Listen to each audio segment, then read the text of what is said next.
Namaskaram 10th class. Welcome you all in the first lecture of refraction.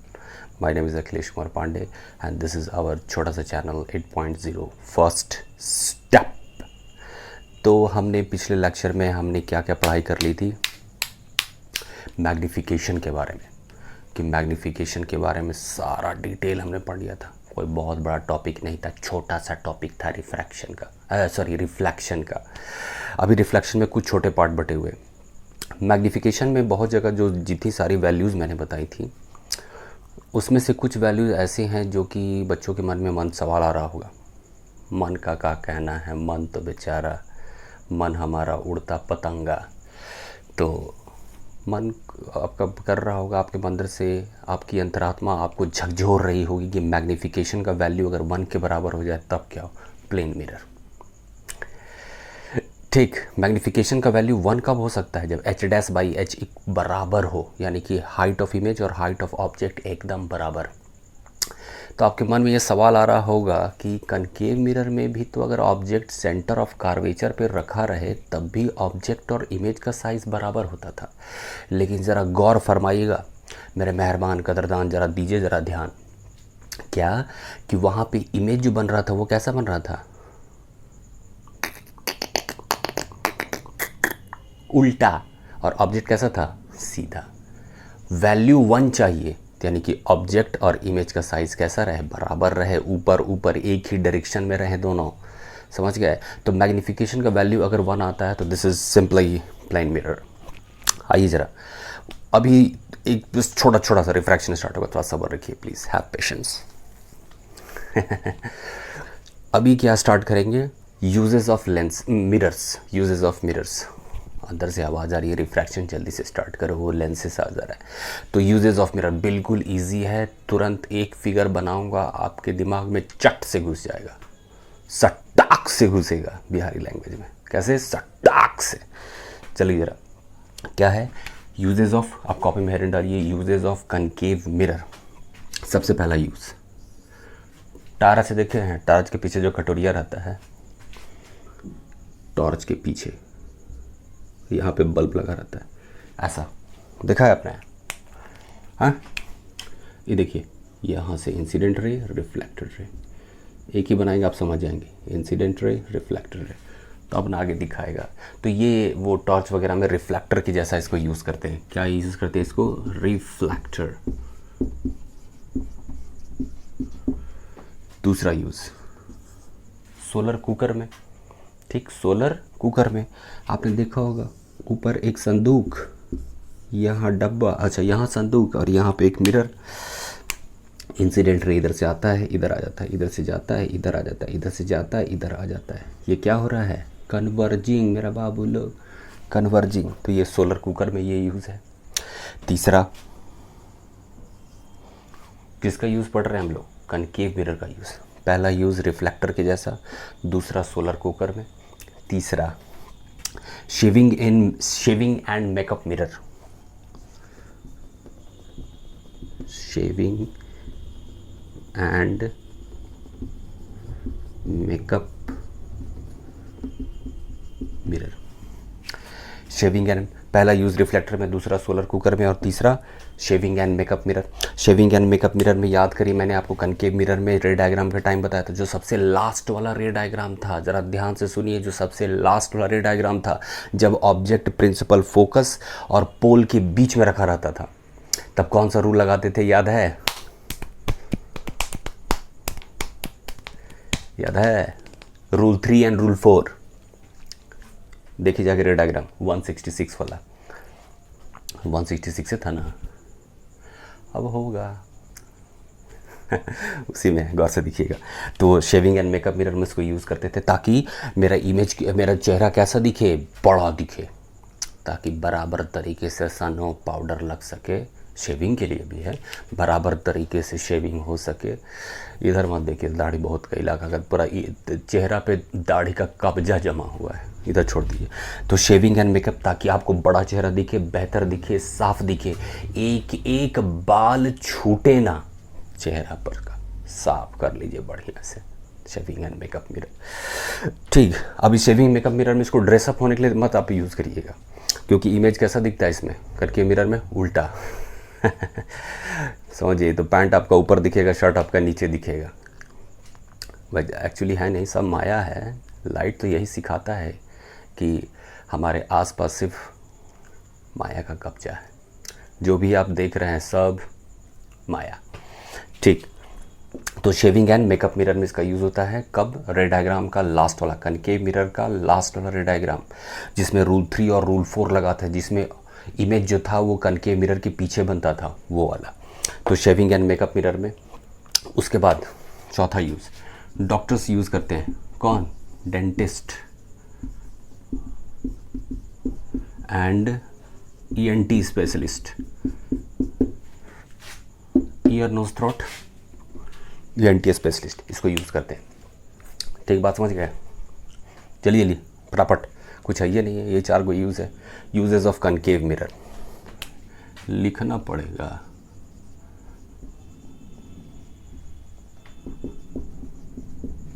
अच्छा, uses छोड़ दिए,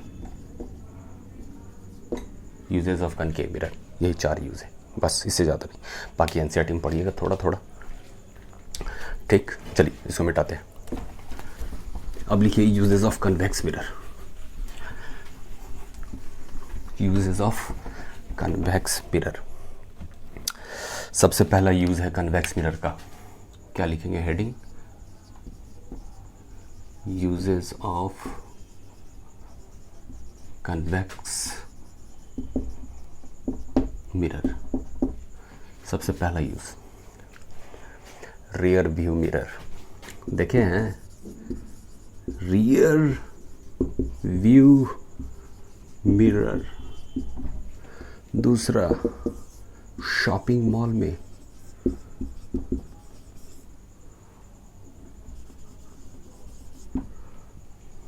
तीसरा याद है स्ट्रीट लाइट।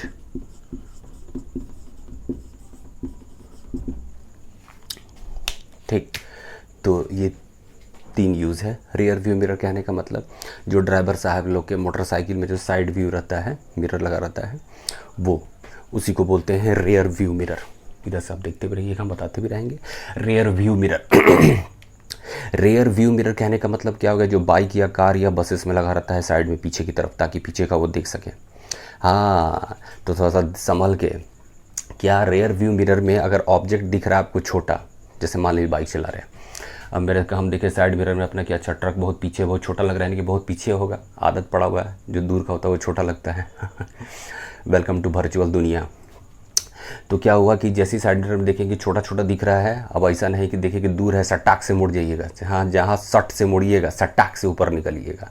तो इसलिए सटाक मत करिएगा। अगर ऑब्जेक्ट आपको छोटा दिख रहा है तो समझ जाइए कि वो बिल्कुल पीछे है, ये वर्चुअल इमेज है, इसीलिए तो इसका यूज़ करते हैं। वाइड रेंज को छोटा में और सीधा दिखाता है। ठीक, वर्चुअल ऐसा थोड़ी है कि वर्चुअल हमेशा बड़ा ही दिखाएगा। वर्चुअल मतलब छोटा। वर्चुअल का मतलब ही क्या हो गया? आभासी, जो सही में है नहीं। तो रियर व्यू मिरर में ऑब्जेक्ट छोटा छोटा दिखता है, यानी कि उसको बहुत दूर मत समझिएगा, वो बिल्कुल आपके पीछे हो सकता है। सट देना मत मुड़िएगा, तो सटाक देना निकलिएगा। बात समझ गए? दूसरा शॉपिंग मॉल में।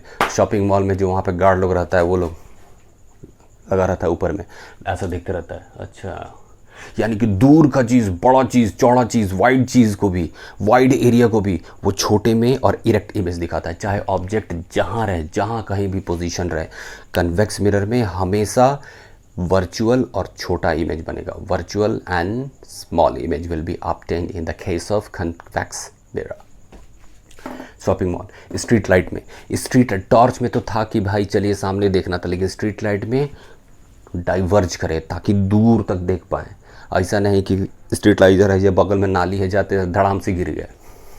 ठीक, तो ताकि आपको नाली वगैरह सब साफ साफ दिख सके, दूर तक का इलाका दिख सके, तो उसको कन्वर्ज नहीं, उसको क्या करना पड़ेगा? डाइवर्ज। ये हम डांस नहीं कर रहे हैं, बता रहे हैं डाइवर्ज। क्या करें? डाइवर्ज करें। तो इसीलिए डाइवर्जिंग प्रॉपर्टी की वजह से इसका स्ट्रीट लाइट भी यूज़ होता है। शॉपिंग मॉल में वर्चुअल इमेज फॉर्म करता है वाइड रेंज का, और इरेक्ट इमेज फॉर्म करता है। वर्चुअल लेकिन इरेक्ट और साइज में छोटा। शॉपिंग मॉल में और रियर व्यू, इसी दोनों की वजह से इस दोनों में यूज़ करते हैं। ठीक, तो ये uses of concave convex mirror. अब आई आज के फिल्म का हीरो, रिफ्रैक्शन। ये रिफ्रैक्शन स्टार्ट करने से पहले हम आपको एक बात बता दें। बचपन में एगो हम लोग पोयम पढ़ते थे, याद है? Twinkle twinkle little star how I wonder what you are, you have to wonder. मुझे तो ट्विंकल ट्विंकल लिटिल स्टार ये सब झूठा बात है, माया है। ट्विंकल नाम का कोई चीज़ नहीं होता है। Twinkle twinkle little star, twinkle twinkle little star is the cause of refraction. वो है नहीं, बस हमको दिख रहा है वैसा। जो ट्विंकल ट्विंकल लिटिल स्टार है, सूरज उगते या डूबते टाइम, सनराइज़ और सनसेट के टाइम सूरज का जो रोशनी है वो रेड कलर का आता है, आसमान आपको ब्लू दिखता है।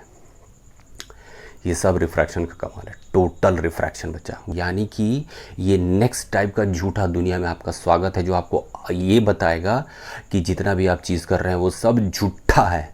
आप उसको सच मान के ट्विंकल ट्विंकल लिटिल स्टार करते जा रहे हैं। खैर कोई बात नहीं, बड़े होने पे बात समझ में आती है। तो रिफ्रैक्शन की कहानी यही है। और सुनिए रिफ्रैक्शन की कहानी। अच्छा पहले हेडिंग डाल देते और रिफ्रैक्शन की कहानी सुनाते हैं आपको। रिफ्रैक्शन, यही है आज के फिल्म का हीरो। फटा पोस्टर निकला हीरो, रिफ्रैक्शन।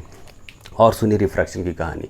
बहुत सारा हमारा बाबू लोग क्या करता है कि बाबू लोग जाता है तालाब के किनारे, ठीक, जिसको तैरना नहीं आता है, आज कुछ तूफानी करते हैं वाला मूड में तो वो लोग पहुंचा तालाब के किनारे। जैसे ही गया तालाब के किनारे, देखा कि अरे ये तो गहरा बहुत कम है, ये तो ऊपर नज़र आ रहा है, चलो कूद जाए कूद जाइएगा लेकिन वापस नहीं आएगा, पूरा आपका हाइट से दोगुना वहाँ नाप देगा आपको, समझ गए? तो आप नप जाइएगा वहाँ पे। इसलिए प्लीज़, इसलिए तो कहते हैं कि पढ़ा लिखा आदमी ज़्यादा समझदार होता है। तब जब वो पढ़ाई लिखाई का यूज़ या एप्लीकेशन उसका अपने डेली लाइफ में करे, तब वो रट्टाबाजी से नहीं होगा, फीलिंग के साथ पढ़ना होगा। और साइंस है, बताया था ना साइंस कैसे पढ़ते हैं, क्वेश्चन आंसर नहीं, फील करिए, यूज़ करिए डेली लाइफ में, समझ गए? तो इसीलिए तो वो जो पेंदी में है, वो पेंदी जो बॉटम ऊपर दिख रहा था, बॉटम रेज्ड दिख रहा था, बॉटम ऊपर कैसे आ गया? रिफ्रैक्शन की वजह से मीडियम चेंज हो गया। ज़रा दिमाग लगा, ये सोचिए ज़रा, आप यहाँ खड़े हैं, पानी, पानी के बाद बॉटम, आपके और पानी के बीच में पहले एयर, उसके बाद फिर वाटर, मीडियम चेंज हो रहा है, रिफ्रैक्शन कॉजेस। इसी की वजह से, रिफ्रैक्शन की वजह से वो जो बॉटम था वो कैसा दिख रहा था? रेज्ड दिख रहा था, ऊपर की तरफ दिख रहा था। जाके कूद मत जाइएगा, नहीं तो चल जाइएगा, ठीक। उसके बाद घर में सिंपल काम, शीशा का ग्लास होगा, पानी डालिए, पेंसिल डालिए, पेंसिल टेढ़ा, तो पेंसिल टेढ़ा हो गया आपका, हाँ पेंसिल टेढ़ा कर दिए, अरे नहीं महाराज, इट इज़ ऑल अबाउट माया, ठीक। तो रिफ्रैक्शन आज स्टार्ट करेंगे हम लोग। तो रिफ्रैक्शन का आपका इंसिडेंट बता दिए कि कहाँ कहाँ आप रिफ्रैक्शन के एग्जाम्पल्स देख सकते हैं, ठीक है। तो रिफ्रैक्शन आपका ज्ञान और बढ़ाएगा और ये बात पुख्ता करेगा कि आपकी ज़िंदगी कैसी है, झूठी ज़िंदगी, झूठा ज़िंदगी जी रहे हैं हम लोग, ऑल फॉल्स, ठीक। बहुत सारे बच्चे लोग ऐसे काहे बोलते हैं, आप ऐसे नहीं बोलेंगे तो बोरिंग लेक्चर लगेगा, थोड़ा सा मिर्च मसाला नहीं डालेंगे तब ना तनी स्वाद मारेगा, ऐसा वाला स्वाद आना चाहिए पढ़ाई में, ठीक। अगर पढ़ाई का असली मतलब जानना है, मेहनत क्या है, तो जाके देखिए मेरा पहला वाला वीडियो जिसमें प्रेडिक्टेबल के का ट्रिक बताए थे। उसमें बताया है कि असली मेहनत किसे कहते हैं। मेहनत नाम का चीज़ कुछ है ये नहीं, all about session of interest. चलिए आइए, रिफ्रैक्शन। तो रिफ्रैक्शन का डेफिनेशन क्या है, आइए ज़रा लिखते हैं। सबसे पहला काम यही करते हैं, चलिए स्वागत किया जाए, शुरुआत किया जाए, शुभारंभ किया जाए रिफ्रैक्शन का। रिफ्रैक्शन का definition, varied direction of propagation of light, rays of light,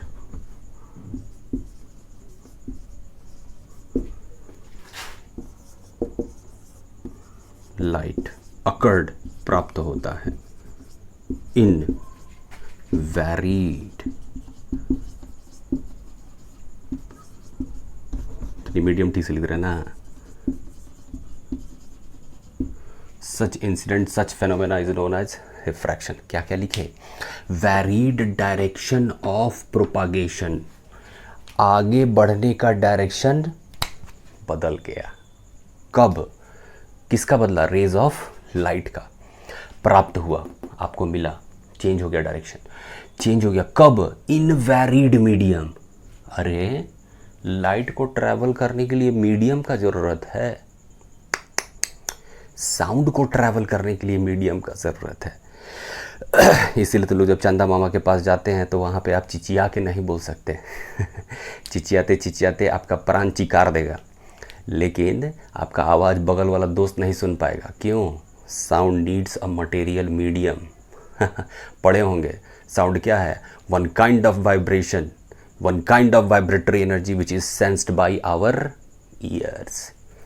ठीक, तो वहाँ पे चंद्रमा में हवा है ये नहीं है, no any particles, the how can the particles will vibrate and reach the friends on the print of your ear. अंग्रेज़ी बोलने आता है लेकिन ऐसा ही अंग्रेज़ी बोलते हैं बच्चा लोग के साथ। ठीक। एक तो साइंस ऐसे ही बोरिंग लोग बनाता है, साइंस का सेंसे ख़त्म कर दिया है सब आजकल स्कूल में। ठीक, क्वेश्चन आंसर करा करा के एकदम ले डूबा है। तो कहाँ थे हम? Sound medium. तो ये लाइट को चलने के लिए मीडियम नहीं चाहिए, उसका मूड चेंज कर गया, वो हमारे इलाका में आ गया तो उसका स्वागत नहीं करिएगा, बुझे? लाइट को चलने का ज़रूरत नहीं है, मीडियम का ज़रूरत नहीं है प्रोपागेट करने के लिए, लेकिन अगर वो आ गया तो आप रोक लीजिएगा, रोक के दिखा दीजिए। अर्थ पे रोकने से रोक दीजिए, पूरा जीवन समाप्त हो जाएगा। अल्टीमेट सोर्स ऑफ एनर्जी सूरज भगवान। ठीक, चलिए, तो इसमें क्या लिखा हुआ है? Varied direction of propagation of rays of light occurred in varied medium, such phenomena is known as refraction। एकदम सिंपल डेफिनेशन, बात समझ गए? तो इसका मतलब क्या हुआ? ये कि जैसे ही मीडियम बदलेगा, पहले तो हंगामा चल रहा था अपना इलाका में, अब ना इलाका बदल गया। एक मेरा मुन्ना लोग कहावत बोलता है कि कब तक छुपे रहोगे खंभे की आड़ में, कभी तो आओ बीच बाजार में। ठीक, तो वही है कि कब तक अपने इलाका में रिफ्लेक्शन खेलते रहेंगे। आइए ज़रा इलाका चेंज करिए, रिफ्रैक्शन का गेम खेला जाए, तब ना नया दुनिया एक्सप्लोर होगा। Got it? Very good, you better got it. तो यहाँ पे मतलब समझेंगे हम कि ये जो लिखा है varied direction of propagation of rays of light का क्या मतलब है, इसको हम पहले सॉर्ट आउट करके निकालते हैं बाहर, उसके बाद समझते हैं। ये तो समझ में आ गया, मीडियम जब बदलेगा तब। पहले रिफ्लेक्शन एक ही मीडियम में, अपना ही इलाका में हंगामा हो रहा था, अब इलाका चेंज, हंगामा का रेंज, हाँ, अब इलाका चेंज, रिफ्रैक्शन का हंगामा अब होगा। ठीक, तो हंगामा अब अपना इलाका में नहीं, दूसरा इलाका तक पहुंचेगा, रिफ्रैक्शन। समझ गए? हम अपनी गली में तो खूब चला करते थे, दूसरों की गली में घुसे तो हमारी चाल बदल गई, रिफ्रैक्शन। समझ गए? आइए ज़रा अब ये जो लाइन अंडरलाइन की, इसका मतलब क्या है? हम होप करते हैं कि मेरा बच्चा लोग लिख चुका होगा। ठीक, लिखिए फटाक से, तो नहीं तो अरे पॉज मारिए, ख़त्म करिए। अब ज़रा इसका मतलब समझा जाए। वेरीड डायरेक्शन यानी कि आगे बढ़ने का डायरेक्शन बदल गया। ठीक, इसका मतलब क्या हो गया? डायरेक्शन कैसे बदल गया? क्योंकि स्पीड चेंज हो गया। अब बहुत सारा बच्चा लोग बोलेगा आपके मेरे बुक में तो वेलोसिटी लिखा हुआ है, डरिए मत। स्पीड और वेलोसिटी में अंतर क्या है हम आपको बताते हैं। जो आपका स्पीड है और वेलोसिटी है, इसमें बस ज़रा सा अंतर है। मुसाफिर हूँ यारो, ना घर है ना ठिकाना। स्पीड, दुनिया का नारा जमे रहो, तारे जमीन पर वाला गाना जो था, दुनिया का नारा जमे रहो, मंजिल का इशारा जमे रहो। गाना नहीं सुना रहे, फीलिंग दिला रहे हैं आपको। तो यानी कि दुनिया का नारा जमे रहो, मंजिल का इशारा जमे रहो, मतलब घर से निकलो और गोल पे टिके रहो। समझे? कि ऐसे लगा दिए हैं घोड़वा वाला जबवा, अब बस देख रहे हैं, डायरेक्शन फिक्स है, वेलोसिटी। मुसाफिर हूँ यारो, ना घर है ना ठिकाना, जिधर मन किए उधर, डायरेक्शन है ये नहीं है। स्पीड। ठीक, तो स्पीड और वेलोसिटी में यही अंतर है। चलिए जरा, तो डायरेक्शन कैसे बदल गया? स्पीड बदल गया। स्पीड कैसे बदल गया रे? बट इसको नोट करिए, फिर बताते हैं स्पीड कैसे बदल गया। आखिर है क्या ऐसा मीडियम में? ऐसा है क्या मीडियम में भाई कि स्पीड बदल गया? ऐसा कहा जाता है। हम एक थोड़ा जनरल फोटो बना दे रहे हैं ताकि आपको पता चले। पहले रिफ्लेक्शन हो रहा था, अब रिफ्रैक्शन। अभी रिफ्रैक्शन अभी पूरा स्टार्ट नहीं, जस्ट इंट्रोडक्शन क्लास है बच्चा। ठीक, रे ऑफ लाइट पहले मीडियम 1 में था, अब जैसे ही जाया, इसको जाना चाहिए था सीधा, लेकिन ये हल्का सा हो जाएगा तिरछा। कम लग रहा है बुआ? ठीक, अभी नहीं, ये मीडियम 1 था, मीडियम 1, और ये है हमारा मीडियम 2। ये अच्छा यहाँ लिख दे रहे हैं। एक मिनट बरकरार रहिए आप लोग। ये क्या हो गया? Medium 2, medium 1। बात बुझ गए? अब इधर हंगामा होगा। क्या बोले थे कि हम अपने मोहल्ले में तो खूब शान से चला करते थे, जहाँ दूसरे में मोहल्ले में पहुँचे हमारी चाल बदल गई, हमारी शख्सियत बदल गई। ठीक, रिफ्रैक्शन। तो हमने क्या पढ़ा कि स्पीड चेंज होता है। काहे भाई?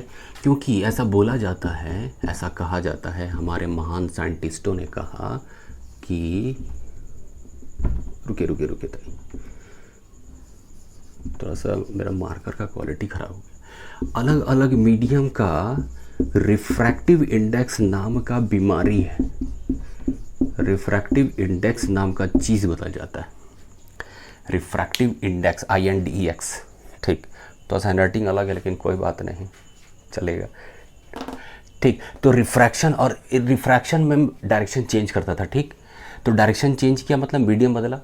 जैसे ही मीडियम बदला तो आखिर ये स्पीड या डायरेक्शन चेंज कैसे हो? डायरेक्शन कैसे चेंज करता है? स्पीड चेंज करने से। स्पीड क्यों चेंज किया? रिफ्रैक्टिव इंडेक्स चेंज करने से, क्योंकि ऐसा बोला गया कि अलग अलग मीडियम का रिफ्रैक्टिव इंडेक्स अलग होता है। यानी कि इसका रिफ्रैक्टिव इंडेक्स कुछ होगा और इसका रिफ्रैक्टिव इंडेक्स 1 होगा और 2 होगा, दोनों का रिफ्रैक्टिव इंडेक्स अलग अलग होगा। ये रिफ्रैक्टिव इंडेक्स है का रिफ्रैक्शन नाम के मोहल्ला का औकात। ठीक, रिफ्रैक्शन नाम के मोहल्ला का औकात है ये। क्या? Refractive index. रिफ्रैक्टिव इंडेक्स क्या है? मोहल्ला का औकात। जो लाइट सर्रा चलते आ रहा था 3 × 10⁸ मीटर पर सेकंड की स्पीड से मगरूरी से चलते आ रहे थे, उनका मगरूरी हमने कुचल दिया, थाम दिया, रोक दिया, घबरा गया लाइट। का है? औकात अलग है, रिफ्रैक्टिव इंडेक्स। अब ऐसा एग्जाम में मत लिख दीजिएगा कि what is refractive index. Refractive index the औकात ऑफ रिफ्रैक्शन है। समझाने के लिए, सहज भाषा में बताने के लिए मुश्किल चीज़ों को, ताकि आप उसे फैमिलियर हो सकें, उसका एप्लीकेशन कर सके, उसका यूज़ कर सके, बेहतर तरीके से बात को समझ सकें।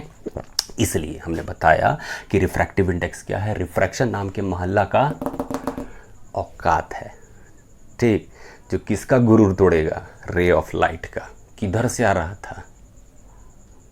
कहीं दूर से आ रहा था। ठीक, तो इसलिए तो रिफ्रैक्टिव इंडेक्स क्या हो गया? बदल गया। अब जरा रिफ्रैक्टिव इंडेक्स का जरा ऑपरेशन करते हैं कि है क्या भाई रिफ्रैक्टिव इंडेक्स। रिफ्रैक्टिव इंडेक्स कुछ नहीं है मेरे मुन्ना लोग। रिफ्रैक्टिव इंडेक्स का 2-4 डेफिनेशन है। सबसे सिंपल डेफिनेशन क्या है? The physical property of a particular medium which hinder या which changes the speed of propagation of light. आगे बढ़ने, लाइट के आगे बढ़ने की स्पीड को जो कम करता है। लेकिन ये मज़ेदार डेफिनेशन नहीं है, असली डेफिनेशन तो छुपा हुआ है। ये जो रिफ्रैक्टिव इंडेक्स है, ये रिफ्रैक्टिव इंडेक्स कंसेप्ट कब आया? जब मीडियम बदल गया। मीडियम बदल गया मतलब पहले रहते थे अपना घर में, अब दूसरा कमरे में रह गए, तो इस कमरे से उस कमरे में कुछ तो अंतर होगा। क्या अंतर हुआ? Refractive index. ये कंसेप्ट कब आया? जैसे बात नहीं समझे, हम पहले इस रूम में हमारा पसीना टपक रहा है, हम दूसरे रूम में एसी लगा हुआ है, तो कंपैरिजन होगा ना भाई कि वहाँ एसी लगा हुआ है, यहाँ पे गर्मी लग रहा है, तो यहाँ पे फैक्टर कौन हो गया? टेम्परेचर। ठीक, कि इस रूम, पहले इसी रूम में मस्त रहते थे एकदम, पसीना गिर रहा है कोई बात नहीं, झाड़ कैसे निकल जाते थे, समझ रहे कि हाँ बॉडी का गंदगी निकल रहा है। लेकिन जैसे ही एसी लग गया, रूम ख़राब लगे लग गया। बात समझ रहे हैं आप लोग? बात समझ रहे हैं? तो यही है बात समझने का बात कि पहले इस रूम में थे, एसी नहीं, पंखा था, बिंदास रहते थे। लेकिन जहाँ बगल वाला रूम मेरा बन गया, पैसा कमाने लगे, एसी लगा दिया हम, तो इन्हें सब सर्रा भाग रहे हैं उधर।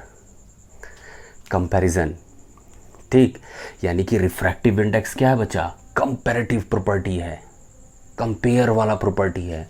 हमारा रिस्पेक्ट में फलानवा, फलानवा के रिस्पेक्ट में हम, ऐसा नहीं कि हमारा इसमें फलानवा, फलाना इसमें चिलानवा, चिलानवा नहीं अभी है, एंड हम है हमारा फलानवा, तो मेरे रिस्पेक्ट में फलानवा, फलानवा के रिस्पेक्ट में हम।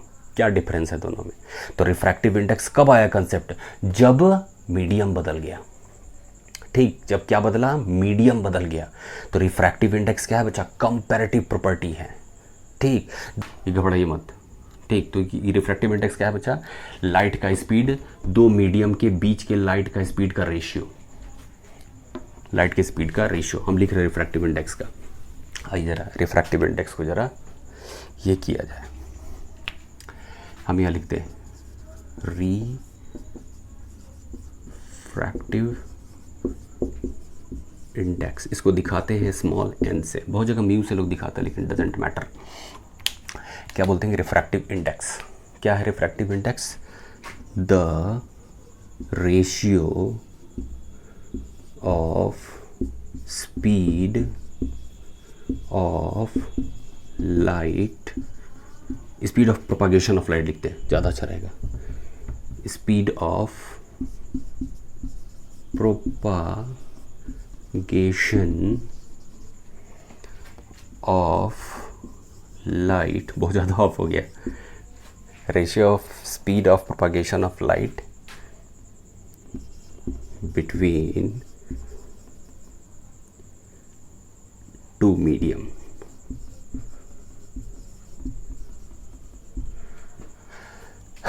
The ratio of speed of propagation of light, ठीक, the speed of propagation of light between two medium, दो मीडियम के बीच का, दो मीडियम के बीच का रेशियो है बच्चा, कि पहले कितना स्पीड से आ रहा था, अब कितना स्पीड से आया। डेफिनेशन सही लग रहा है ना? The ratio of speed of propagation of light between two medium, दो मीडियम के बीच का रेशियो है बच्चा। ठीक, कि पहला मीडियम में कैसा था, दूसरा मीडियम में कैसा था। ठीक, अब इसको दिखाते कैसे हैं? इसका फार्मूला होता है बच्चा। ठीक, अब यानी कि इसका मतलब हम लोग समझे कि दो मीडियम है, मीडियम 1 एंड मीडियम 2। अब देखिए एग्जाम में कैसे खेलेगा आपसे। रिफ्रैक्टिव इंडेक्स निकालने बोल देगा, आपको तो फार्मूला पता चल गया, इसमें सिंपल सा फार्मूला है, टेंशन मत लीजिए। अब क्या बोलेगा कि मीडियम 1 से मीडियम 2 में आ रहा है, लेकिन हमको रिफ्रैक्टिव इंडेक्स बताइए मीडियम 2 का कंपैरिजन टू मीडियम 1। ठीक, ऐसा बोलेगा। रिफ्रैक्टिव इंडेक्स क्या था बच्चा? Ratio of speed of light of propagation, ratio of speed of propagation of light between two medium. मतलब यहाँ देखिए, आप डरिए मत, n21 लिख रहे हैं और एक लिख रहे हैं n12, ऐसा। इसका मतलब क्या हुआ? जरा ध्यान से। n का मतलब refractive index, refractive index of medium 2 with respect to medium 1। फिर से, refractive index of medium 2 with respect to medium 1, refractive index of medium 2 with respect to medium 1, refractive index of medium 1 with respect to medium 2। ठीक, तो refractive index of medium 2 with respect to 1। बात समझ गए? Refractive index of medium 2, यानी कि refractive index medium 2 का किसके comparison में? 1 के कंपैरिजन में निकालना है। तो क्या लिखेंगे? v1 by v2। और यहाँ पे ठीक किसका निकालना है? मीडियम 1 का, refractive index of medium 1 with respect to medium 2, v2 by v1। बात समझ गए? सिंपल सा फार्मूला था। हाँ, तो ये फार्मूला है। ये फार्मूला क्या बोलता है बच्चा? एकदम कंफ्यूज मत करिएगा बच्चा। कैसे पढ़ेंगे इसको? रिफ्रैक्टिव इंडेक्स, एन का मतलब refractive index, refractive index of medium 2 with respect to 1, refractive index of medium 1 with respect to 2। बात समझ गए? ये v1 v2 क्या है? Speed of light in medium 1, speed of light in medium 2। यही actual refractive index बताता है बच्चा मेरा। ठीक, अगर किसी भी पर्टिकुलर मीडियम का हमको निकालना है तो ये तो दिया हुआ है कंपैरिजन वाला जो एक्चुअल डेफिनेशन आपको यहीं से मिलेगा। अगर किसी भी मीडियम का यानी कि एब्सोल्यूट रिफ्रैक्टिव इंडेक्स आपको निकालना है तो उसके लिए अलग फार्मूला है।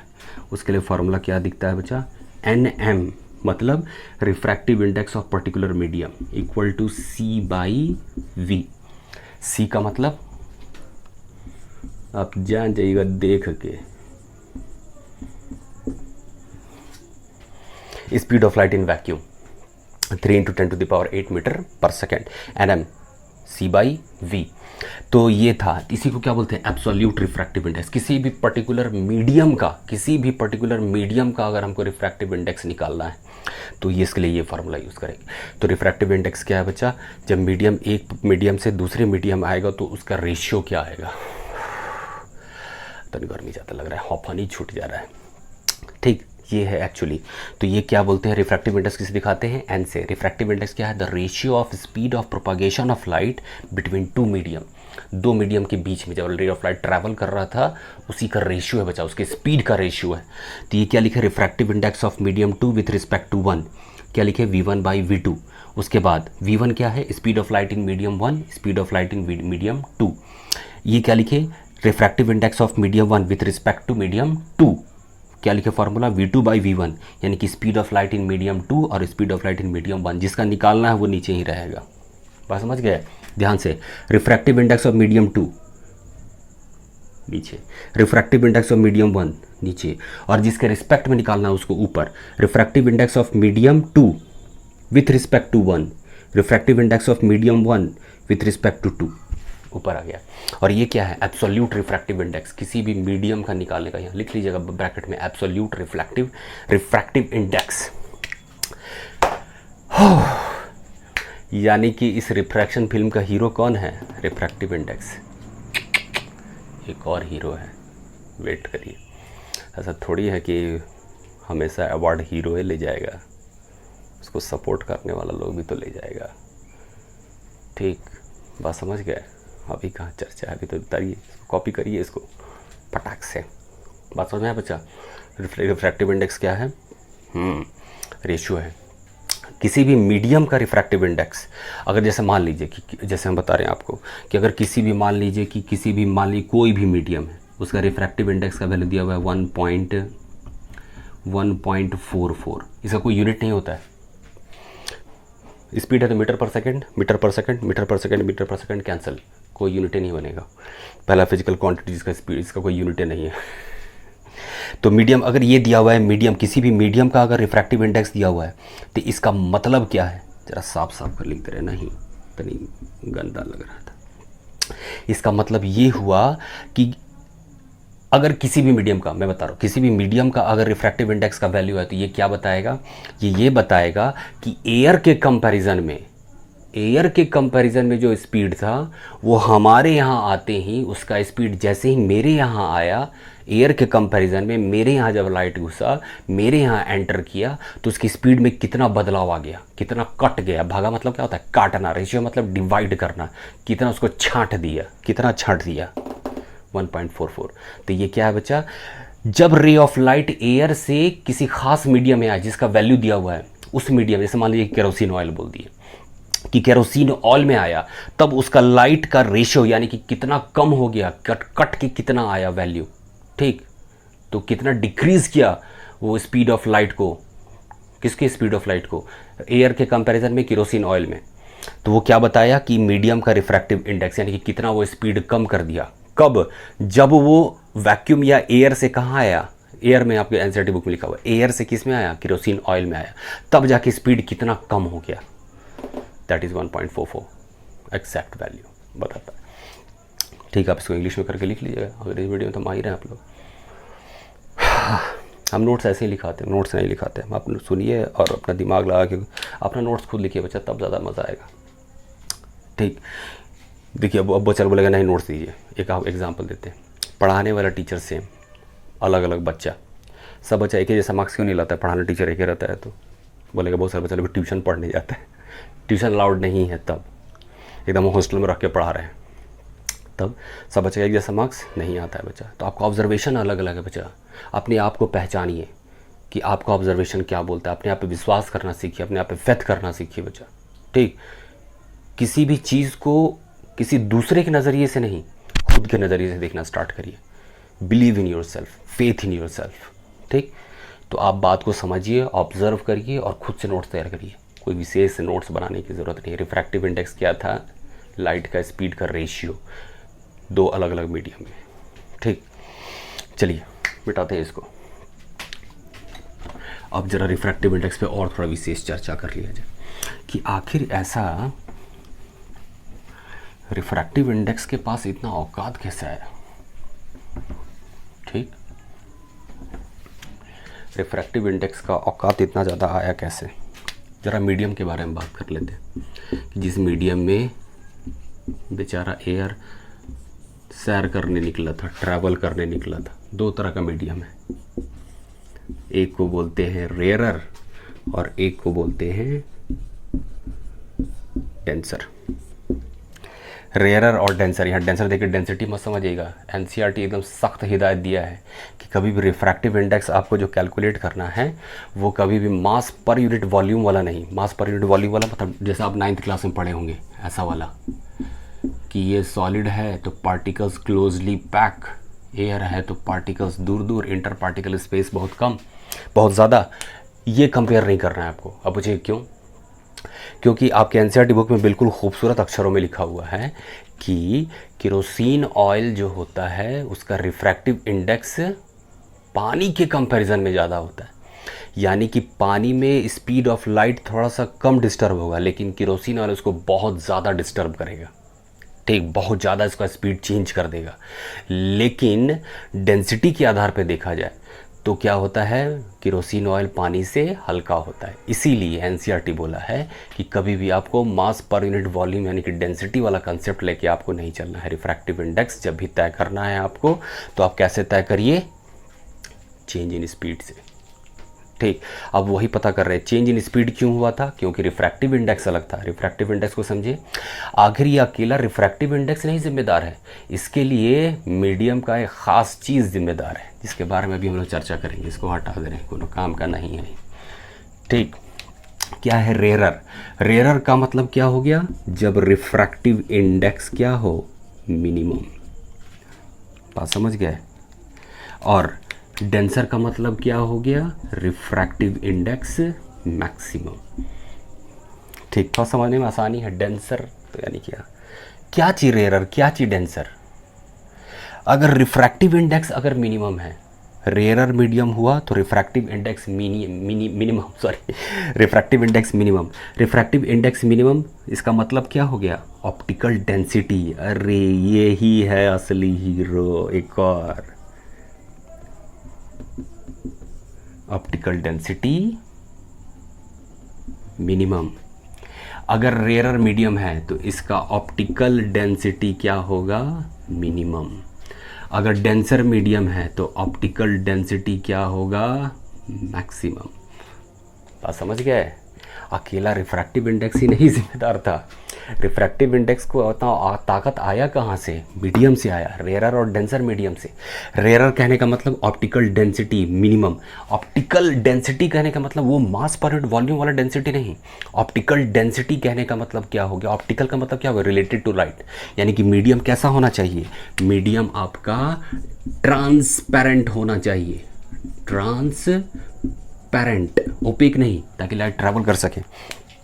तो अगर ट्रांसपेरेंट मीडियम में अगर लाइट को अगर वो आगे बढ़ने में बहुत ज़्यादा डिस्टर्ब करता है, बहुत ज़्यादा दिक्कत पहुंचाता है, बहुत ज़्यादा कम करता है, तो ऑप्टिकल डेंसिटी मैक्सिमम। अगर लाइट की स्पीड को बहुत कम डिस्टर्ब करता है तो ऑप्टिकल डेंसिटी मिनिमम। बस ऐसे आप बात समझ सकते हैं।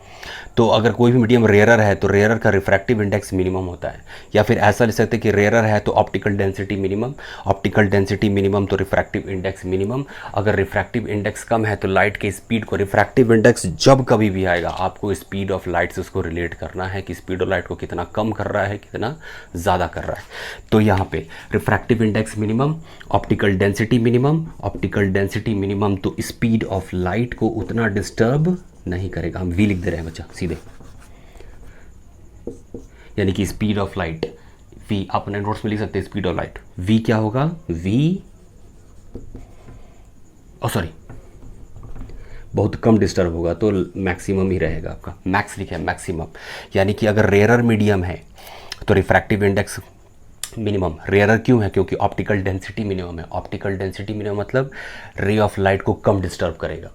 ऑप्टिकल डेंसिटी मैक्सिमम यानी कि रे ऑफ लाइट को बहुत ज़्यादा डिस्टर्ब करेगा।